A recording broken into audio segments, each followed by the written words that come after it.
gentlemen, welcome to the Paranormal Portal. I'm your host, Brent Thomas. These are the Night Terrors. How the hell y'all doing out there? Hope you remain insane in this world of confusion, madness, chaos, whatever the hell else you want to tag on there. I hope you're doing good, however you're doing, and I hope you're having a great night. Tomorrow's Friday, so we're already moving towards the better days anyway. But, I hope you guys are doing great, and thank you so much for being here with me here on the Night Terrors Paranormal Portal episode. If you're new to the show, the Night Terrors are shorter format shows. They're about an hour long, having to do with ghostly encounters, because I love me some ghostly encounters, and I hope you do too, because that's what's on the menu for tonight. So if you're into some ghostly encounters, or at least some incredible camaraderie and company, you're in the right place. If not to listen to me, then to get to hanging out with the chat room. They're always amazing people and always fantastic part of the show. Even though the chat sometimes is on its own page, it's still part of the family and it's part of the whole Paranormal Portal experience. And it's kind of that way everywhere anyway. The chats always have their own. I used to wonder, God, am I doing something wrong?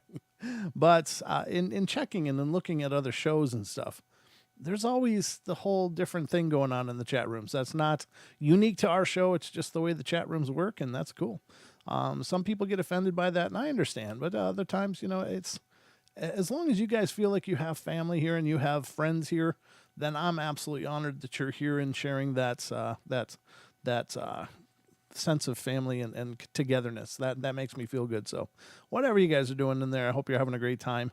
And our mods are second to none on the entire internet. We got the greatest mods ever anywhere. So they will make sure to keep things in order, I guess. But anyway, as much order as we can have here on the portal, which is a relative concept, really. Excuse me, I've been froggy all day. I've been coughing up all kinds of garbage, but it's the fall. That's what it's all about. So anyway, I'm just about to get engaged here on the show, but I wanted to make a little note. Tomorrow night, I had announced that Chris Dawson of the Irish Bigfoot Research Organization and Contemporary Digital Media would be joining me here on the show. Oh, thank you, Kirsten. So awesome. Thank you so much. That really appreciate that. But I had mentioned that Chris will be joining me tomorrow night on the show. That's not going to happen and will probably happen next week, as next week is... and it'll probably be on Thursday. It'll be like a midday episode, because, and he said this, like, oh man, I can't do that. That's 3 a.m. And I was like, oh yeah, that would kind of suck. I don't think I would get up at 3 a.m. to do a show. So I can't blame anybody else for not doing it either. I mean, sometimes I just happen to be up at 3 a.m. and that's a whole different deal, but it's hard to ask somebody to get up at 3 a.m. to come do an appearance. That's kind of the problem with, trying to coordinate things with those people that live over the pond and such, is everybody's on a different page now. I love when you guys can make it and stuff and all of that, but I certainly can't ask them to do that. So we're going to do that for next week. It looks like about around Thursday, midday, right around there. So watch for that. We're going to do a special 2-hour Paranormal Portal then to give him an opportunity to tell his stories outside of just the Bigfoot stories that they've been working on and covering. And as a side note, check the Brent Thomas or Paranormal Portal Radio YouTube page. Not YouTube, rather, but Facebook page, because I posted a link. They did kind of a sneak peek of the upcoming Walking with the Wild Man documentary, The Woodwose, Welcome with Wild Man Part 2, that I narrated. I narrated the whole thing and was able to be a real key part of the whole production. It was really a phenomenal experience, but that is all set to go and will be releasing on Amazon Prime on December 1st. Is the target date. It may be a little bit before that, but that's at least the target date for that documentary to come out. I put a little teaser, behind the scenes stuff that they had posted on the Irish Bigfoot Research Organization page. And Chris said he got a chance to look at the whole thing, and it has a great flow and it really turned out nice. And I'm really excited about that. So, just to get a hint, I don't have much to do with the whole, video that I posted on the Paranormal Portal Facebook page, but it just kind of gives you an idea what went into doing the show, and some of the discussions and such are great, and they're just a bunch of great people. So definitely check that out, and hopefully you guys, when that releases, you will check it out. I'm really excited to be a part of it.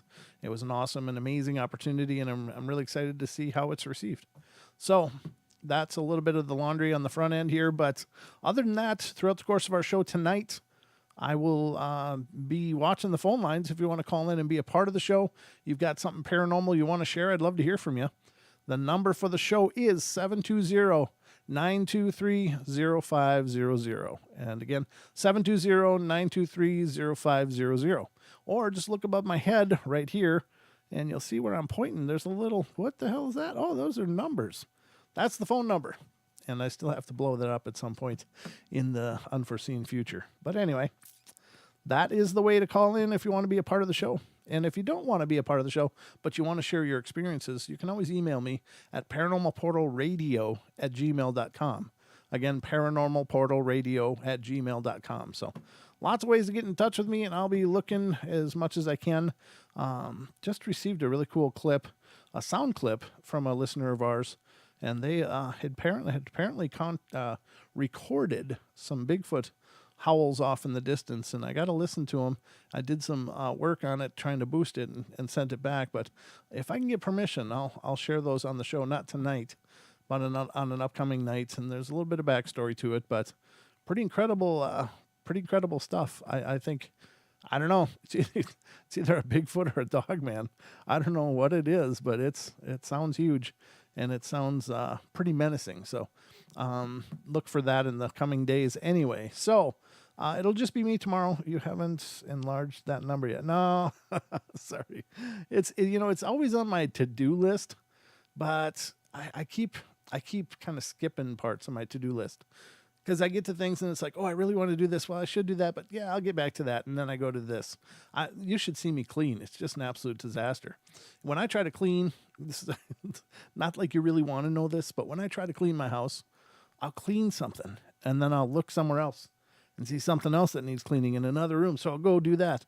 And then I'll look back into the room I was in and see something else that I didn't do back here. And then I'll go, and I'm just this pinball through my house cleaning stuff, this arbitrary stuff. I'm a bit random. So that's very much the same as how I tackle a lot of tasks.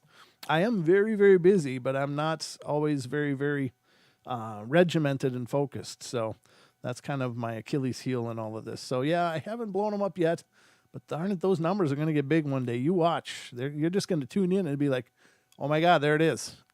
So stay tuned for that, ladies and gentlemen. But I think that's all I got on the front end. So I hope you guys are ready, because it's time for bed.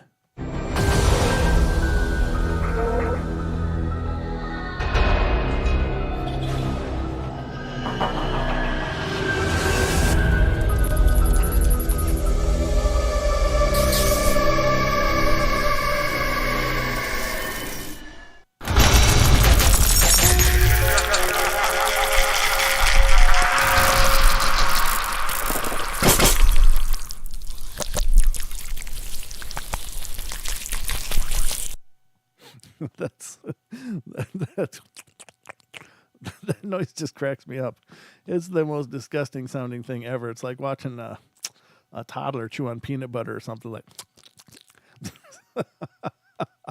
All right. So anyway, ladies and gentlemen, I got some stuff pulled up to read for you, teach and talk about, and give us these teaching moments maybe on the Paranormal Portal, because I like to try to impart as much information as I can along with the material. Like, there's lots of shows out there, and I'm not critiquing anybody, but this is just the way I approach it. A lot of shows will tell you about stuff that's going on, stuff that people have experienced, but then that's kind of it. And then they tell you the next thing people have experienced. I like to try to fill in those blanks as much as I can with some kind of information, because I think it's important, because people, when they have paranormal experiences, if you haven't experienced anything paranormal yourself, then you may not quite understand what I'm talking about, but it can leave you really, really, really shook up and feeling absolutely helpless and afraid. and kind of scattered and unsure of the world around you. And so I like to try to add little pieces and parts to that with things that I've learned, things that I've heard, things that may help to try to augment the information, because I think not only is this a show about the phenomena, but it's also about maybe about dealing with the phenomenon and how to continue as well as you can, and things you can do to maybe protect yourself. And so I like to sprinkle those things in, along with some ideas and thoughts that I have about the phenomena that may or may not make sense, but they're my ideas and it's my show, so you know this works, right? But I got some stories pulled up, so let's get into these, and let's see what we can find out. So the first one tonight, the first story that I'm going to bring to you, and this one's not huge, it's not very short though, is from California. It has to do with apparitions, voices, and touches. And it says, in 2002, the house that I'm currently living in was built, and there was no one living in the house before me. But not long after me and my parents moved in, very strange things happened in our house that we just can't explain. My cousin, who was around 4 at the time, was sitting with me at the breakfast table in the kitchen, and suddenly he pointed at my feet and said, "Look, the little girl." Yikes. I've never had I've never had so many shivers in my life. And I was terrified, and then I ran upstairs and got my aunt. Another incident was with my stepmom. She was with the same cousin, and he pointed at the stairs and called out my dad's name. My stepmom turned around and saw a figure of a man pass by, but she said that he was see-through and cloud-like. She yelled at him to get out, and whatever spirits were in hearing needed to leave. And we also have heard thumps and footsteps upstairs. And they are not light or barely audible. They are really loud. The one I really remember the most was, because it was so scary, was when was when my there. I don't know what that means. Well, I think it was when there was 5 people in the kitchen, including myself, and we heard a loud thump in the room above us, and it sounded exactly like someone had jumped or landed on the ground. I went to check upstairs, and nothing had fallen, nor were the windows even open. Most of the thumps came from that room where my uncle used to stay. But before I continue, I should make it clear that bad things always happen to my uncle, for reasons that are unknown to me. But when we first moved into the house, and when he was staying with us, I was playing outside, and I heard someone going, "Psst." I remember I heard it several times before I looked up at the window and saw my uncle looking down on me. He closed the blinds, and I ran upstairs to demand him to stop scaring me. But the scary thing was that he was in another room sleeping. Well, I woke him up and told him about it, but he was confused and told me to stop bothering him. Can someone please tell me what all this means? And it doesn't end there. Another family member who has seen a little boy who is Indian outside, he says he lives near the barbecue that we have, but my parents won't tell me anymore. I know something was wrong because not too long later, my stepmom and her brother blessed the house. It isn't as bad as it was before, but the most recent things that happened now are my light switch turned off when I was abruptly woke one night, but for no reason. And when I turned it on and my stepmom was falling asleep and someone sat on her legs, it is creepy at night because I can feel the presence or a presence in my room at times. Our neighbor's dog has also cried and whimpered at night and ran to the far side of the fence as far away from our house as possible.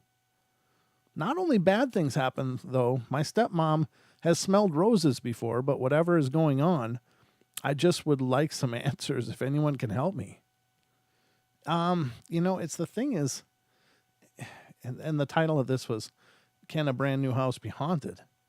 And it's like, yeah. I mean, we often, and this is something I've said many times on the show, so if I'm repeating myself, if you've been a listener for a while, you've heard this before, but there's lots of ways you can get a haunting. There's lots of ways that spirits can be attracted to where you are or to a dwelling. Sometimes there can be a history in that house. There can be tragic things that happen, or really tragic impressions, or a lot of pain or a lot of misery was experienced in a home, and that can leave a really dark stain on it. And it can also draw in other dark things which may feed on that kind of negative psychic energy. And so there's that. And I realize that may sound way out there to some of you guys, but whatever, this is just what I understand. So take it or leave it. But another way is you might bring it into your house in the form of an antique or something. You pick up at a yard sale. It's like, oh, I found this antique walking cane. Isn't it great? Yeah, it's great. Appreciate the free occupant that came with it too. And it could be, some vile old man, or it could be somebody that's essence is attached to that, or something, and you don't always know. And another way is because maybe the land has a story. And just because you put a house on top of it doesn't change the fact that that's the land that has a story. And those stories may be in the form of spirits, earthbound entities, energies that maybe were never human are attached to that land. And so when you put a house on it, you're introducing them by default. And there's other ways too, which could be very poorly executed spiritualistic pursuits, like seances, Ouija boards, possibly other practices that may be benign, or they may be nefarious. Somebody could wish that on you. There's some dark practices that speak of attaching things to people or sending things to torment people. There's lots of old practices that deal with ritualistic magics that can cause a dark entity to come at a person. And that can be for any number of reasons, a personal vendetta or whatever the person would cast something like that for, can introduce a negative presence to you in your experience. So there's lots of ways places can become haunted, quote unquote haunted. Now in this situation, the uncle in the window up above, the kid who's playing, going psst, and then looking up and seeing the uncle, could be a doppelganger. Could be something wrong with the uncle where his soul's kind of shattered or fragmented. And so there might be a few versions of the uncle around. Some of them are in a body and some of them aren't. There's lots of things possible there. So just so you know, and that's what I mean by I try to introduce other ideas and thoughts into this, because I think that if we grow in understanding, then maybe it becomes more clearly how to handle it and how to deal with it. But there's lots of ways to get rid of spirits too. So and certainly blessing a house by yourself is one way. Another way is by saging. Another way is doing other practices and rituals that may cause spirits to not be able to remain. There's lots of different things. I would suggest always trying to do it yourself if you can, because if it's a mild haunting and you have something going on and you try to cast it out, you are asserting yourself. Now, it's okay to have someone else come in and do it, but key to that is that you should be a part of the rituals, or of the cleansing, of the blessing, of whatever, because it's your home. And if you have someone come in and you just kind of go sit in the car while they take care of business, they may be able to clear the house, but once that person leaves, they may be able to come right back. And so you have to be a part of that, asserting your will in it as well, that you're not okay with it, because you're going to be the one staying there. That person, whoever's doing it, most likely is not. So they're going to come and go, but you're the one that's going to have to remain. So you have to be a part of that, so that you exert your will and your desires into the whole practice as well. So, yeah, I don't know. This is how I work. I hope you guys don't mind, but I think it's important to share ideas. So those are the ideas I have on that story. Hope it helped. Anybody out there listening? Someone needed to hear that maybe. Who knows? I don't know. I just turn on the mic and start talking. So the next story I've got for you guys is from Oregon. And this one's a little shorter. It has to do with apparitions, voices, and touches. Oh, somebody named Oracles came in. Hey, Oracles, nice to see you. I don't know that I've ever seen that name before. Oracles and Beyond. Nice to meet you. Welcome to our show. Hope you like it. Hope you get subscribed and stick around. We love oracles around here. We know a few of them. All right, so this is Oregon. This one isn't overly long, but it's maybe a good one. We'll see. To start my story, I got to explain something that's really important. I moved out of my father's house, but recently moved back in due to the economy problems and my dad losing his job.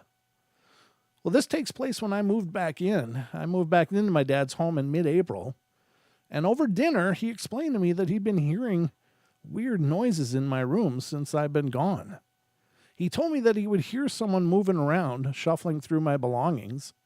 And when he'd go to check the room, it would be empty.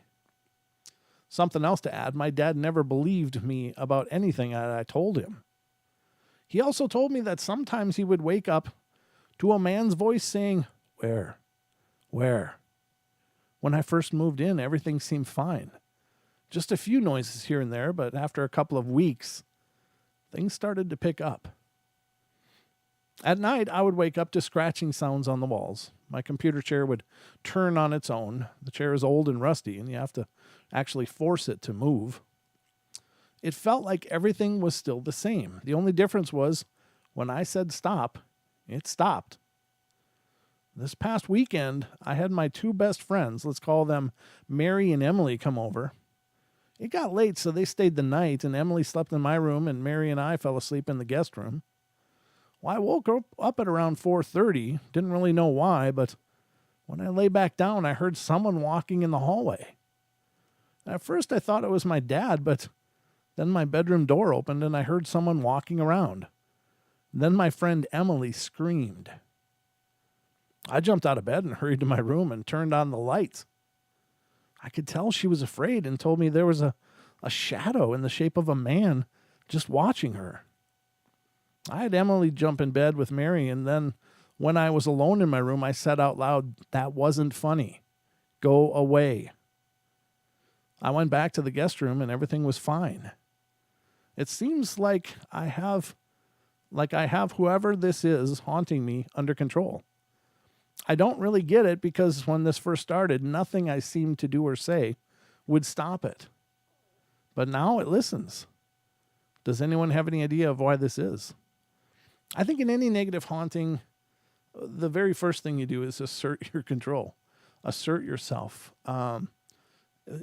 Again, many hauntings are conducted by those entities that used to be people. And, most people don't really want to have problems.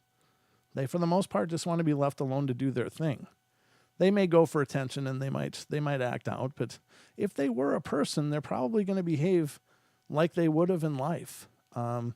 Being deceased doesn't change the character of the person.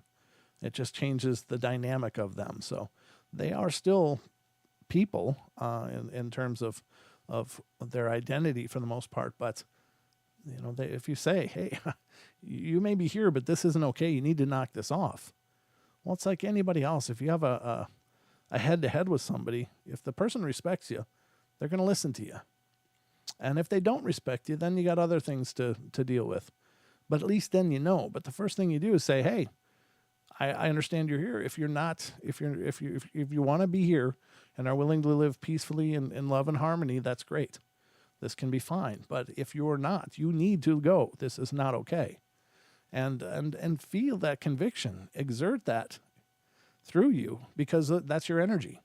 And you need to claim your space. Now, I would say north of 90% of the time, most hauntings will quiet right down after that. It's just that for some reason, they want acknowledgement. They want to be noticed. They want to matter. And I suppose it makes sense. If I were a spirit, nobody seemed to be really aware that I was there. And I'm watching people come and going through their lives, and I'm not acknowledged. I'm not even recognized. Maybe for sanity's sake or whatever, they just want to be noticed. I'm here. Damn it, I'm here. And so by acknowledging that, now I've shared this on the show before, but we've certainly covered thousands of hauntings and stuff since this show started. Some of the most amazing stories I find are problematic hauntings that people found solutions to. One of which is, like I just said, making a statement, claiming your space. And then they seem to live peacefully with these presences. Sometimes the presences still let them, make noises or whatever, and that's fine, as long as it's not over the top, destructive, or scary or whatever. But other times, there's one story in particular that's coming to mind, and It was this apartment in an old brownstone kind of building, very old, in a college town, as I recall. And they had this really aggressive spirit. And this spirit was always, raising hell and causing troubles. And so they were dealing with this all the time. But one of the people got the idea to give this spirit a name. And I think they called it Charlie. And they would start acknowledging Charlie. Charlie, I'm home. Just had a big day. Just got to get some schoolwork done, blah, blah, blah, blah, blah. Charlie, I got to go. I'm going to head out and meet my friends, but I'll be back later. And so they made it a point to address this spirit as if it was some part of the home. And as soon as they did, the haunting stopped. Again, sometimes random noises and things that it was apparent this entity was still there, but it wasn't vying for control and such, It was just an acknowledgement, which is, I think, pretty powerful. So those are all certainly things you can do. Or you can just cleanse them and get the hell out. Get them the hell out. It depends on what you're capable of putting up with or what you're willing to put up with, because our home is our sacred space. That's the safe place, or it should be. And if it's not because of some kind of paranormal situation, you've got to make it safe and you've got to make it okay for you to be there, because, my God, we need that. That's our sacred space. So you have to protect it. You have to fight for it. And hopefully when you do these things, you'll get good results too. But anyway, enough of that one. Let's continue. Oh, we got a call. I got a caller. And this is area code 517. You're on the air. Hello? Hey, Brian. How's it going? Good. How are you? Who am I talking to? It's Wes. It's Wes. How you doing, brother? Not bad. Just tired as always. Yeah. I think we all are right now, brother. There's a lot going on. There's a lot of strain and stress in the air, but I understand. What's on your mind tonight? Well, something happened here at work a few weeks ago. Uh-oh. And, well, I was actually listening to you guys, and I had to go up top and do some measuring. Mm-hmm. So I went up the stairs to go to the elevator, and all of a sudden I just felt something rush up right behind me. Oh, man. Yikes. So I ran up the stairs, got in the elevator, shot up, did my measure, and came back down. It was still there. It followed me all the way around the plant because I had to go turn fans on. Uh-huh. And then the shadows were, they weren't how they were supposed to be. Oh, okay. Wow. They,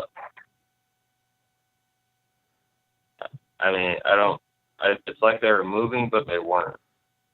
Okay. Yeah, that's creepy. That's really creepy.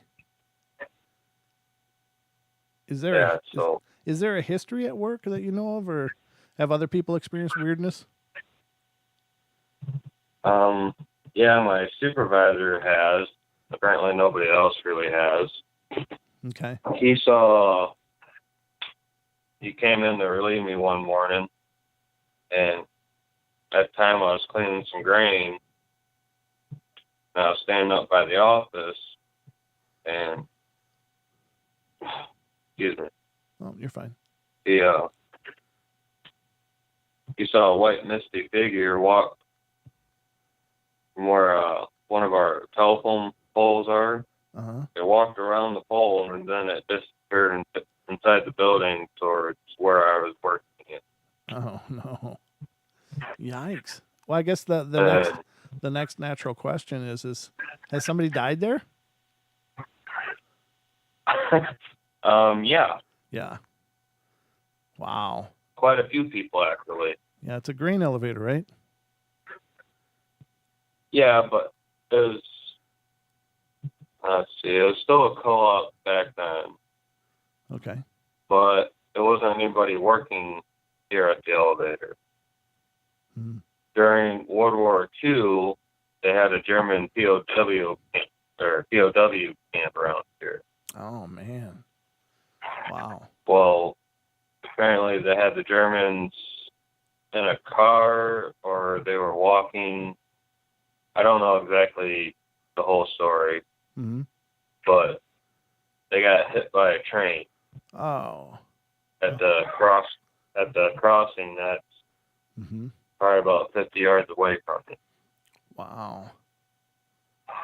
Yeah, that's pretty intense, brother, and that's a tough one because that's of course you don't own that place, but I don't know. I would still like maybe create a name for it, just like Klaus or something. Hey, Klaus, I know you're there. Just keep an eye on things while I'm doing the rounds or whatever. I don't know, but that's got to be pretty tough, man.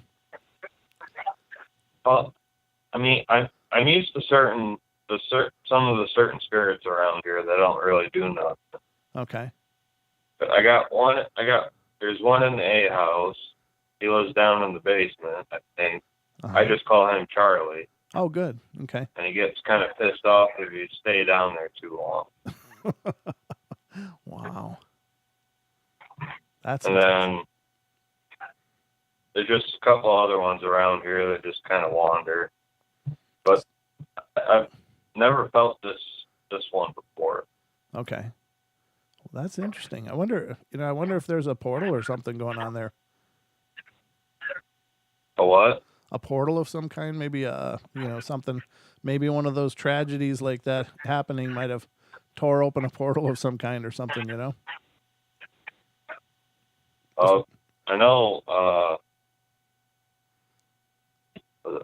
Was it last Saturday? Yeah, last Saturday. Mm-hmm. They I think it was the anniversary of the incident. But this has been a couple weeks before that. Yeah, and remember, this is the time when that veil was the thinnest, right? Yeah. Do you notice so. Do you notice this activity is more seasonal?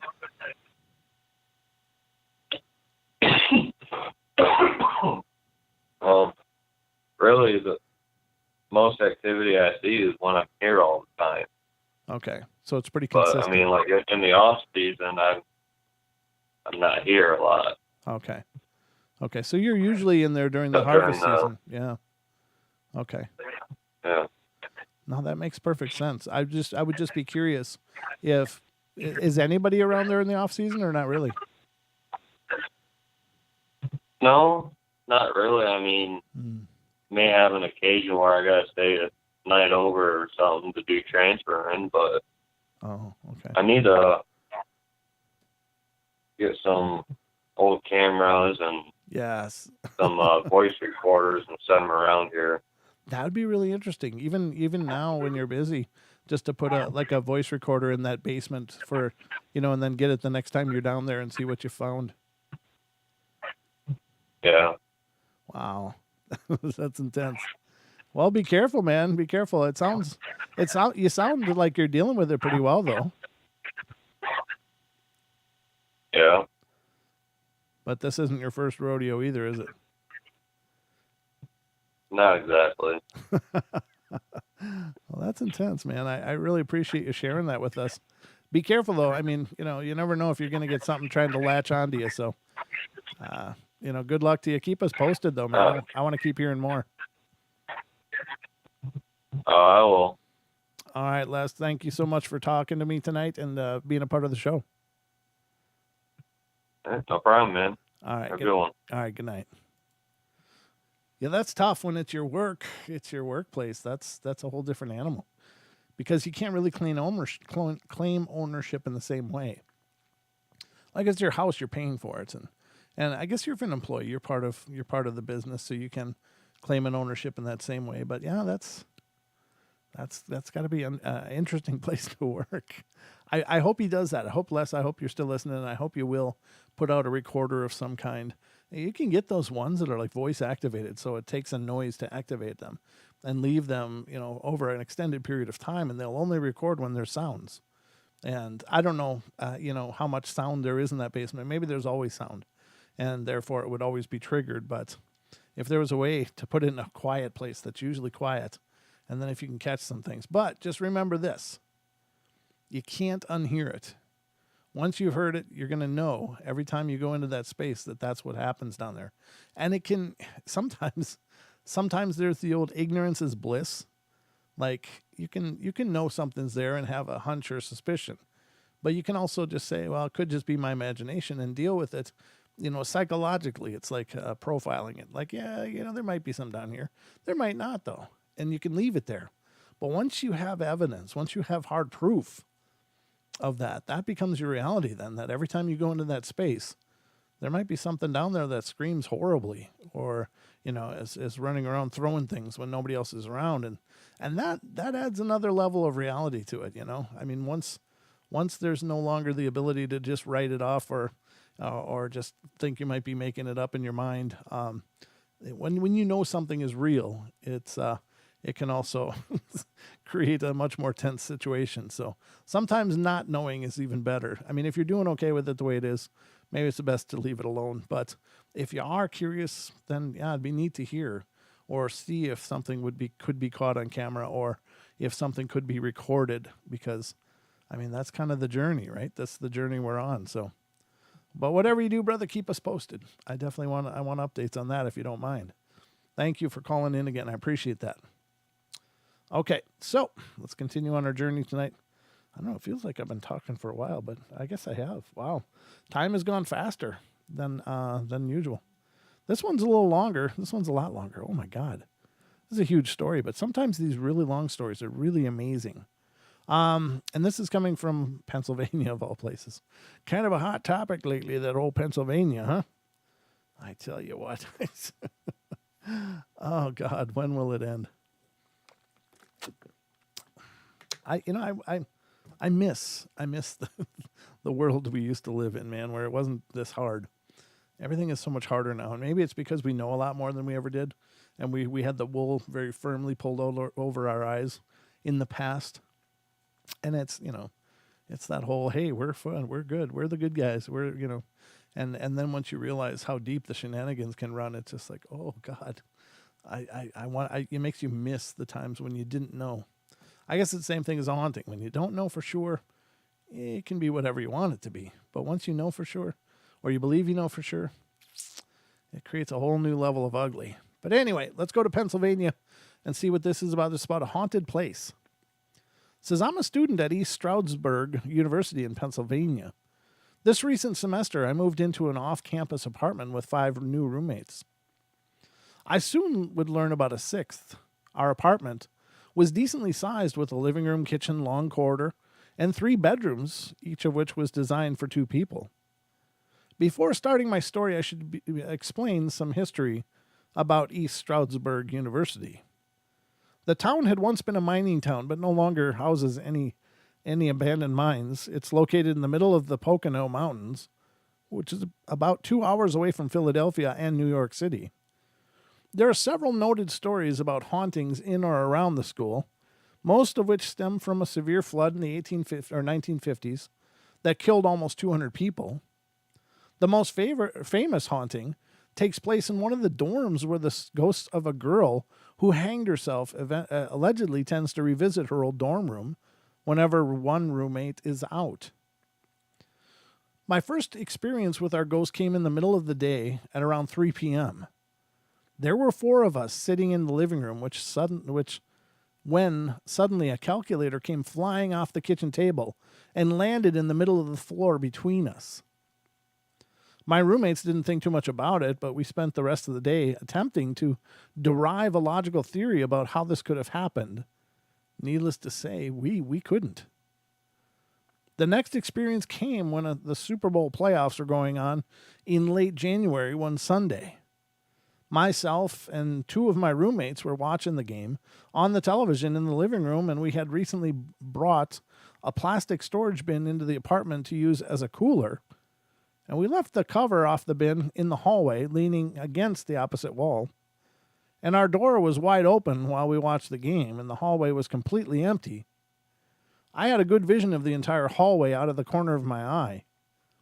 And we were suddenly startled by a loud noise And when I turned around, the cover to the bin had been, the bin we had been using as a cooler appeared to have been thrown violently into the doorway of the apartment.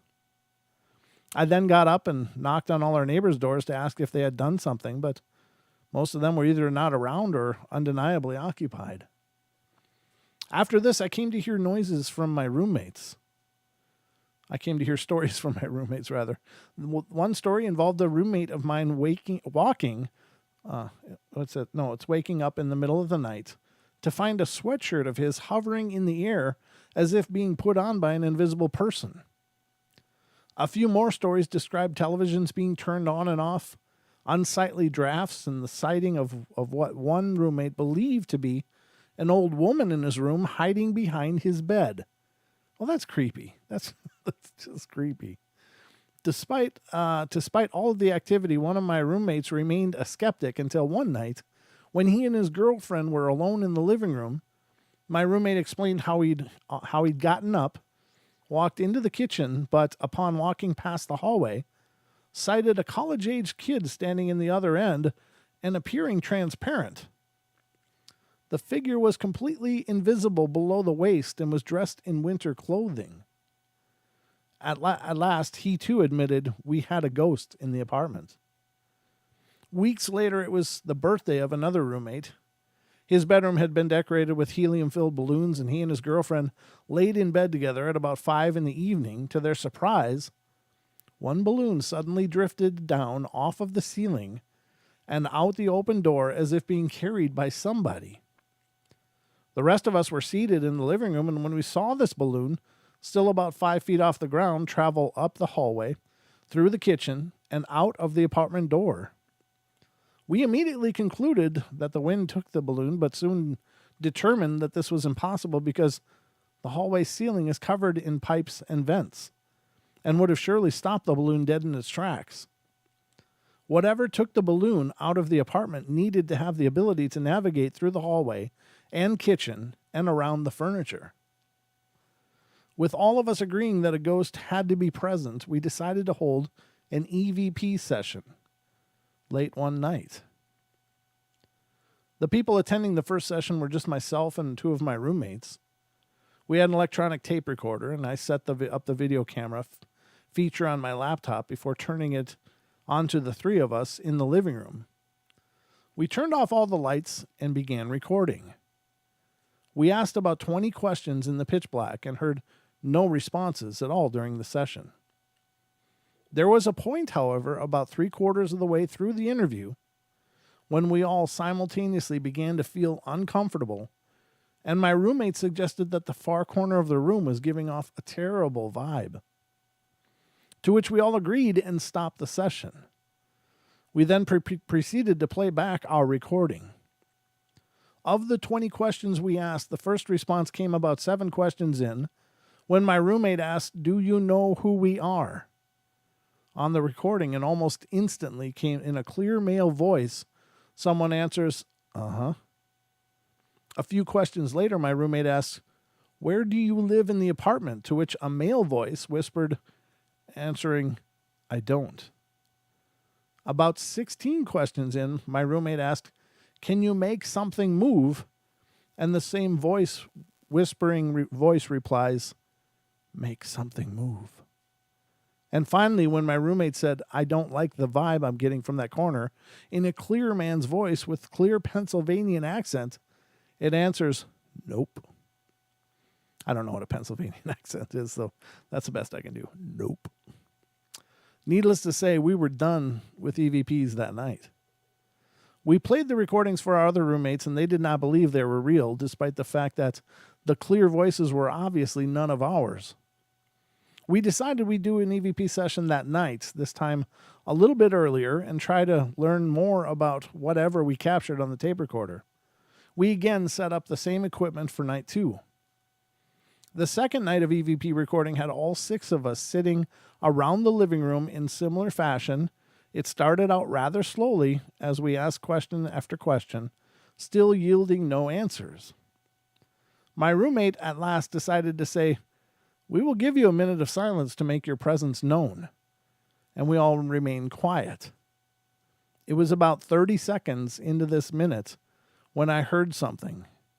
It was the same exact voice from the previous night, and it came from the hallway.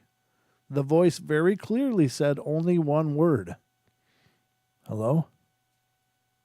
Once I heard this, I froze in my seat and couldn't contribute any more questions to the investigation.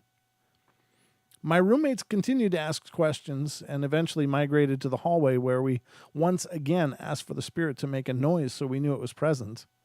A few seconds later, we heard what sounded like something falling in one of the bedrooms and got up to investigate. We couldn't find what it could have been, but we asked, "Was that you?" into the tape recorder and got no audible answer. The second our EVP session was done, I told them about the voice, and no one else heard it. We then proceeded back to play back our recording. We had asked about 30 or 40 questions this time around. As we played them back, we got absolutely no responses up until we gave the spirit a minute of silence. To my surprise, the hello didn't record on the tape recorder. A few questions later, one of my roommates asked, "What's your name?" To which we clearly heard an audible Matthew. From this point on, Matthew had an answer for just about every question we asked on the tape recorder. One question was, "How old are you?" To which Matthew responded by saying either 10 or 20 or 12, and we assume it was 20. "Were you a student here?" Prompted an uncertain response, but clearly something. "How can we communicate with you?" was answered by what sounded like "get out." And finally, "Was that you?" question asked after we heard the noise was answered with, "Yep." It was definite to us that we captured something in this apartment, and this apartment was haunted. We attempted to find out who Matthew was, and I had to pursue this by asking a local campus police officer about what deaths he'd known about in or around the campus in recent years, and his answer had only informed me of 3 deaths on campus in the last 26 years. One was a kid who froze to death in the snow after passing out while walking home. One was a homeless man who froze to death on a bench outside of the registration building, and the third was a kid who killed himself in his dorm room. We looked up the names of the 2 kids and learned that neither of them were named Matthew. It was a few nights later when Matthew returned, but not as a poltergeist like he'd previously been. I'd been lying in my bed trying to get to sleep when I suddenly felt what seemed to be someone punching me in the stomach. I quickly opened my eyes to find no one and nothing around. Assuming I was dreaming, I went back to sleep. We heard a rumor that Matthew had lived in the apartment next to us sometime in the late 70s. The neighboring apartment had a small ledge outside its living room window, which tenants were able to stand on, and the rumor suggested that Matthew had fallen off this ledge to his death. However, we're yet to find any information backing this. While this is only a rumor, it is the only information we have on Matthew's death. A few weeks later, I was trying to sleep in my bed, and I was abruptly woken up, and this time what I felt was a punch in the arm, again, very lightly. And when this happened again, the following night, I stopped sleeping in my bed. I began to sleep out in the living room, on the couch every night. For the last 6 weeks of the semester, we were surprised to find that Matthew had almost disappeared. He was nowhere to be found and kept very quiet. He made no more noise and no longer threw stuff or moved things. However, when I returned to my bed to sleep for one night, I was again woken up by a punch in the arm. I continued to sleep in the living room. Our final encounter with Matthew came 2 weeks left in the semester.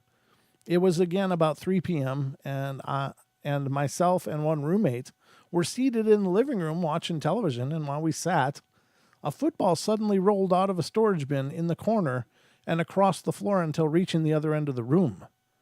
We had merely chalked it up to Matthew and just ignored it. Last week, I decided to review the videos on my laptop, which I recorded during our EVP sessions.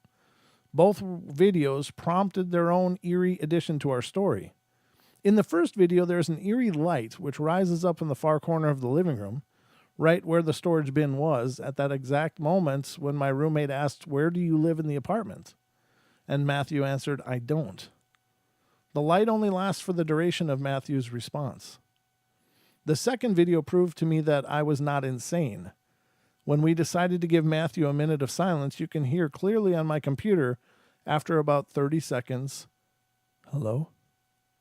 In the end, I'm not sure if I'm moving back into the apartment. Matthew seems to be a friendly ghost once we began to talk to him, but his poltergeist nature could be dangerous. Indeed, it could. That's the other part of it. Is, it's interesting to do investigations, and I don't know that I would investigate my own space, just because oftentimes after investigations, the activity will multiply or magnify, and the spirits tend to become more active. Now, there is the argument that you are, in essence, giving a spirit permission to act in your home, and that may free them up to do more aggressive or more energetic things than they could have before. So when you're asking questions of a spirit, is that, in essence, giving a spirit permission to be there and encouraging their presence there? In other words, does it take... Oftentimes we hear from people, we moved into the place, first few months was great, absolutely perfect, quiet, wonderful. And then suddenly, little things started happening. Now, is that a clue? Does that mean that perhaps a spirit can't just suddenly blow the lid off the place, that they can only build up because it takes a form of permission in order for them to act in our spaces? And I'm not sure. I mean, I don't pretend to know for sure, but all of these hauntings that we cover, most of them start off very subtle, and over a period of time, they gain steam. And is that because people are, maybe by being afraid, are they surrendering to this energy more and more over time? Or then does that embolden it to act more aggressively? What does that mean? But it seems to mean something, because very, very rarely do we hear a story like, well, we just moved into this place and doors are slamming and lights are coming on and off and stuff. And that just never happens. It never happens that way. It always happens with, I thought I heard something next to my bed the other night. And then, weeks will go by and little other things will happen. And it's like this progression or this build of energy that happens over a period of time. And I'm not sure what that means, but it seems to be really relevant, because it happens all the time. There's a cycle to this stuff. It doesn't start on number 10. It starts on number 1, and over time can crank up to maybe 10. I don't know. You guys can be the judge on that. I think that there is something very profound to that. I think that maybe we're inadvertently giving permission by being afraid or by being fearful, and that allows them to exercise more control. Perhaps we are acquiescing by being fearful. I feel weak and powerless. This thing is happening and it's scaring the hell out of me. Well, you've just subverted yourself to this energy. And so is that something? And I think it is. I don't know why, and I don't know what it means for sure, but it seems to definitely come into play. That it always happens in a cycle, very subtly, until it becomes absolutely in your face. So you guys can tell me what you think in the description. I would love to hear your thoughts on things like that, or anything else that I've discussed on this video. Of course, I mean, I don't ever pretend to know it all. In fact, I don't know that I know much of anything, but I do have ideas. I really believe that, when I tell you something, it's because I really believe there's something to it. It's not because I'm trying to fill space on the show. I don't need to do that. All right, here's one more. This one's a quick one. Let's see. Yeah, this will be the last one for tonight, ladies and gentlemen. This one's coming from Florida, and let's see what it has to say. All right, this has to do with haunted places. It says, when my mom was about 10 years old, she and my grandparents lived in a house in Barth, Florida. She slept in a room across from my uncle's, and it was the first time she had a room of her own, so she was understandably excited. The relatives had an uneasy feeling about the house because it was rumored a man had died there. My family came from West Virginia. The Appalachian folk are very superstitious. But my grandfather ignored the warnings they offered and moved there anyway. After moving in, the very first night, my mother slept in her new room, In fact, my mother woke up late in the night to faraway whistling. She thought nothing of it, rationalizing it as a passerby on the street, whistling to pass the time away, until it suddenly came inside of the house.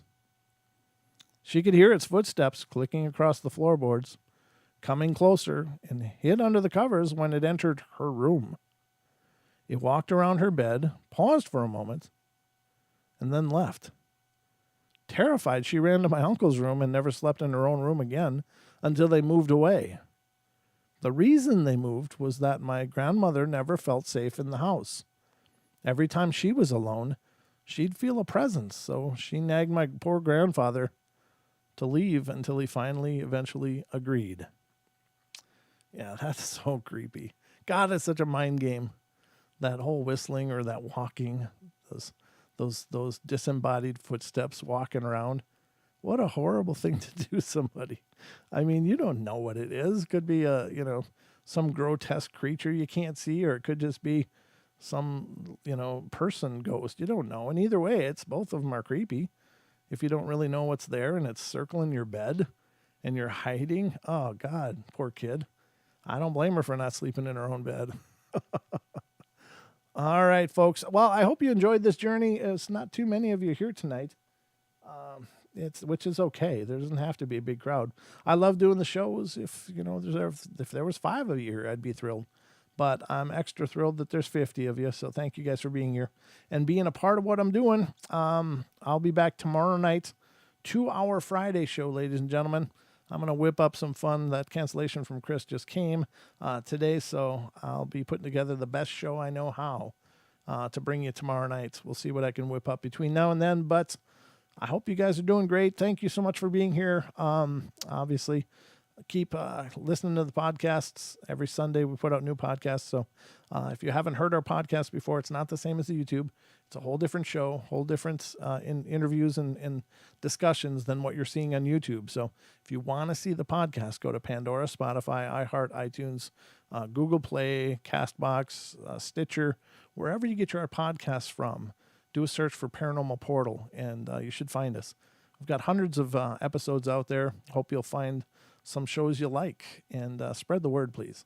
Not only about the YouTube show here, and if you're not subscribed, please get subscribed. We'd love to have you become a part of what we're doing, but also spread the word about the podcast. And if you're a listener on Stitcher or iTunes and you like what you're hearing, please give us a good review. It really helps us a ton, especially on Stitcher. We don't have a huge presence there yet because that's a new platform for us. We've only been there a couple months, so we're trying to be noticed in that whole cacophony of podcasts that are there. So reviews are a big way to help any kind of podcaster, whatever podcast you like. Anytime you find the possibility to leave a review, please do, because it helps all of us so much. And so if you like the portal, please leave reviews and let other people know, because I know I personally check reviews when I'm going to listen to something. It's like, what are the reviews saying? And then I listen to the reviews first to decide if I'm actually going to play the shows. So your words do matter, ladies and gentlemen, but that's all I got for now. I love you all. Be good, be kind, be nice. Take care of each other. Help each other out. Find the magic in every day, and remember to laugh as much as you can, especially in these absolutely mental times. So try to find your smiles, folks, and spread them everywhere you can. Love you guys. I'll be back tomorrow night, 7 p.m. Pacific Standard Time, right here on YouTube. So I hope you'll join me. Good night, everybody, and sweet dreams. Cue the credits.